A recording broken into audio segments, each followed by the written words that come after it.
distracted. She's so You got him? I got him. Okay, you got him. Got him this time. Don't let him go. Nope.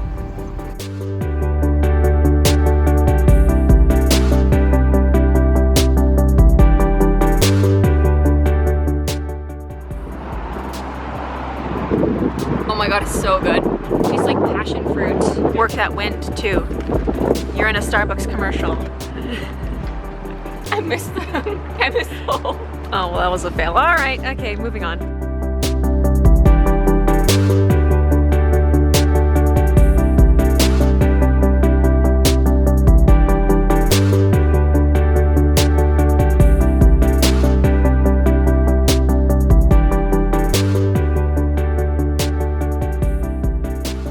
Good afternoon, guys. It is Saturday at 4:41. I have come back from my walk with Kate. Super fun. Bennett is here, but he is tired and it's so nice. I thought it might be a cool idea to do a luxury collection. Now, I don't have a big collection. I'm just gonna put that out there. I have a small little collection, and if you're interested, then keep on watching. I also decided to put on a red lip because to me, a red lip screams luxury, and I personally love wearing a red lip, and with this whole mask situation, we haven't been able to rock that. Why not? Luxury, luxury. I'm gonna do my pieces in the order in which I bought them. So I'm going to start with this little itty bitty guy. Here she is. This is my Valentino Glam Lock bag in the mini size. It's also in a nude color. This is my first designer purchase ever. I was very much influenced in the purchase of this bag. I saw Susie from Hello October. She had this bag. I think she was the first person I saw with it. And then I saw Fleur de Force got this bag as well. I actually bought it in July of 2016. And at the time I was like obsessed. It's got these like rock studs up the front, which is of course what Valentino is kind of known for. It is very tiny. There is not that much room in there, let's be honest. I have an iPhone 11, not the Pro, just the regular, and it doesn't fit. On the inside, it's like a canvas. It's got a little pocket here on the back, and then it has the Valentino stitch marking on the inside. Now for the chain, it is a long chain like this. You can wear it on your shoulder, or you can wear it crossbody, or you can actually double this up and just like put it on your shoulder. Now, as you can see, this chain is a full link chain, and what I have discovered about myself is I don't actually prefer these types of chains. I like it when there is a piece of leather that can sit on my shoulder. I do find that after a while this digs in. Just gonna put this back in here. I find because of this smooth leather, I'm extra sensitive to bumping it, scratching it, and on these rock studs as well, just they kind of protrude and they easily hit things. They definitely, I can see, would get super damaged over time. Like, it's a very sweet looking bag for sure, a very sort of edgy, and I do really like that. I think though, if I had to purchase this bag again, I probably would not. I don't think that it was a good first luxury purchase for me, only because it's not the most functional. It's not like one that you can turn into your everyday bag, if you know what I mean. This is one that I have pretty much used just solely as display. I think I've used this bag all of 3 times. Like, if you're gonna spend money on luxury products, you definitely wanna be able to use them. And I don't feel like I've gotten my cost per wear out of this little guy, but I have put it on display a lot in my apartment, and it does look really nice. I feel like I have to baby this one. And for me, I don't wanna feel like I have to baby my luxury products, you know? So my second luxury purchase is the beautiful Louis Vuitton Pochette Métis. I did talk at length about this one in my what's in my bag video, so if you haven't seen that, definitely check it out. I am not going to linger too much on this bag, only because I have talked about it quite a bit. But yeah, probably my best out of everything. This is my favorite and best luxury purchase, definitely worth the money. This is my everyday bag. I use this one daily, and just for time reference, I got this one in January of 2018. It's stunning, guys. It's stunning. So when I actually got my Pochette Métis, I also got a scarf. Now, I was very influenced by Lydia Elise Millen. She also got the pink version of the Pochette Métis, and she wrapped hers in the Dior scarf with the L on it. And so I ended up getting the Dior scarf with the B on it. So this is the scarf here. It's beautiful and like super well made. You can see the B right here. This was the alphabet collection where they did like K is for keys, and this is B is for bows. So there's a bunch of like bows on here. I think they told this as being able to use both sides. I would never use this side, but like you can. I did at one point have this wrapped around this handle here, and it looked amazing. Like it looked good, but I found that again, I was really worried about getting it dirty when I was carrying this bag around in the street, in stores and that kind of thing, because this is pure silk and you'd probably have to have it dry cleaned. So I ended up taking it off my bag, and ever since then I've used it in a lot of my Instagram posts for, you know, scarves, or it could even make a beautiful little Parisian necktie, you know, some Emily in Paris going on here. I think it's a bit of an odd purchase. To be honest, like why would I get you know, a scarf? But I'm very happy that I have it now that I do. This was difficult to find. I ended up calling a Dior store in Montreal, and they had it and they shipped it to me. So what's this called? Is this called like a Mitzah? It might be called a Mitzah. I don't know. There's a specific name for this type of scarf. And I love this little case that it comes in. It says Dior on the front, just like this. Put the little lid on top, and boom. I would never get rid of this. It's just, there's memories attached to this little guy, and yeah, I would keep this one. So my fourth luxury purchase is again, probably one of my best ones. Like it's second best. It's very close to the Pochette Métis. It's very close. And that, my friends, is my Gucci belt. This Gucci belt I got in November of 2018. I decided to do a solo trip to Italy. It was a 3-week trip. Did it all by myself. I started in Florence, and then I went to Rome, and then I ended up in Venice, and then back to Florence in order to fly back to Canada. Now, I kind of had in the back of my mind that I would get this belt while I was there. There's just something about like getting a luxury purchase from the country that basically where it's from, where it's made, and Gucci is Italian. Now, I did look at the Gucci store in Florence, which was my first stop, and it was very small. They honestly didn't have that much. So while I was in Rome, I decided on one of my days I had it in my schedule to walk to the Spanish Steps. So I did, and I came to the Spanish Steps from the top. So instead of like coming at it from the bottom, I came from the top, and I walked down the Spanish Steps, and then I was like looking at it.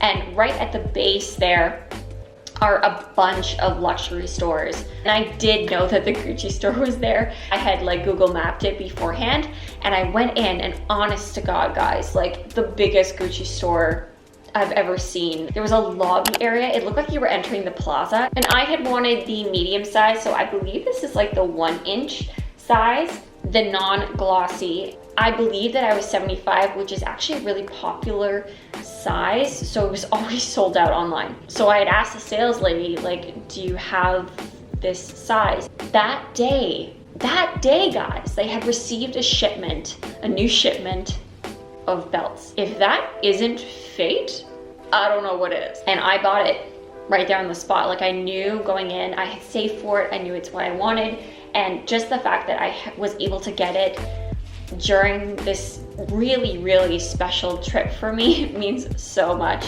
This was the perfect size in my opinion. I wouldn't get the bigger one, and I definitely wouldn't get the smaller one. It would just be way too small. Love this guy, love. My last luxury purchase. Any guesses? Comment down below if you have a guess. This was a birthday gift to myself last year, May 2020. This is my Givenchy mini Antigona in the faux crocodile leather in the color Storm Gray. This is a beautiful bag. I haven't used it yet, but it's a beautiful bag. I just feel like there hasn't been the occasion to wear it. You know, with the lockdown and everything, there's nowhere to go. Like, why would I take it out just to kind of walk my dog, you know? What's funny is when I actually went into Saks and ended up buying my Pochette Métis, I had actually gone in with a Antigona in mind. I have been eyeing this bag for years, guys. Years. I first became in love with it when I saw Victoria from In the Fro rocking it. I saw her blog post, and ever since then I've been completely like in love with it. And I have been waiting and waiting and waiting to pull the trigger and to find the perfect one. And this, I believe, is it. Mainly because the majority of the hardware on Antigonas is silver. I'm mostly an avid gold hardware wearer, and I was looking for the perfect one that would have that gold hardware. Now, it is the mini size, so it's a crossbody, and you don't have as much room to sort of like put your arm through, but I definitely can. And it isn't the faux croc leather, so it's definitely durable, and that's really what I wanted to, because what's it called? It's like the sugar grain leather or something like that. The regular one is known to warp a lot after a while, and just this leather is a lot thicker, it's a lot sturdier. It's got this huge, big, chunky zipper, which of course is a big draw to the Antigona in general. People love this chunky zipper.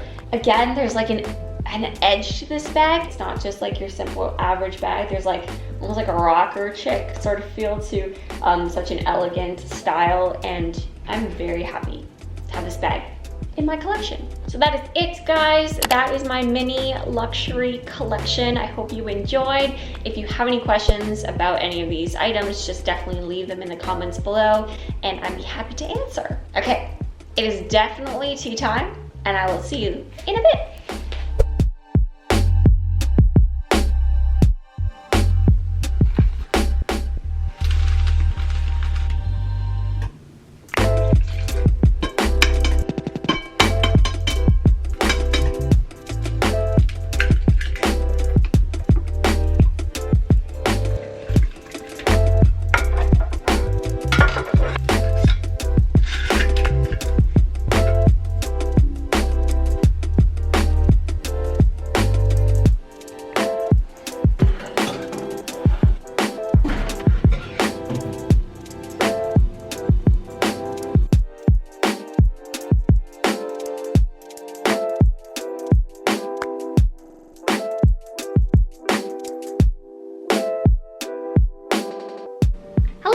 Everyone, it is now Sunday, just after 3.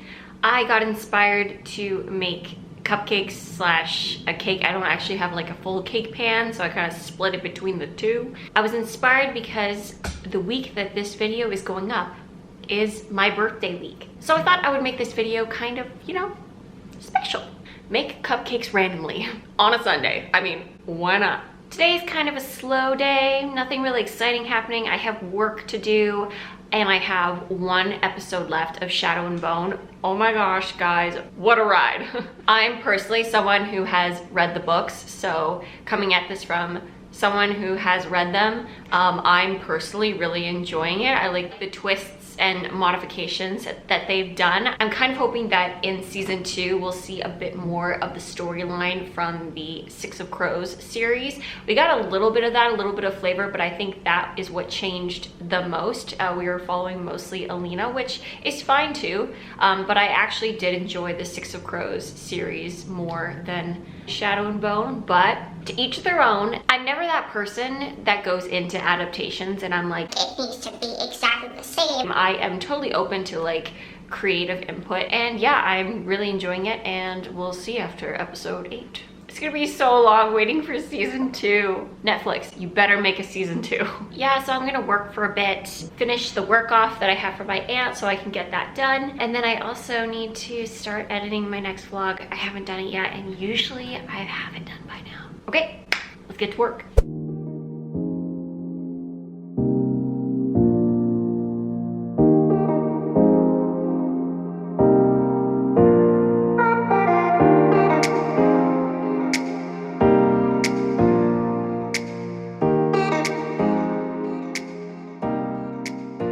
Just like that, the day has come to an end.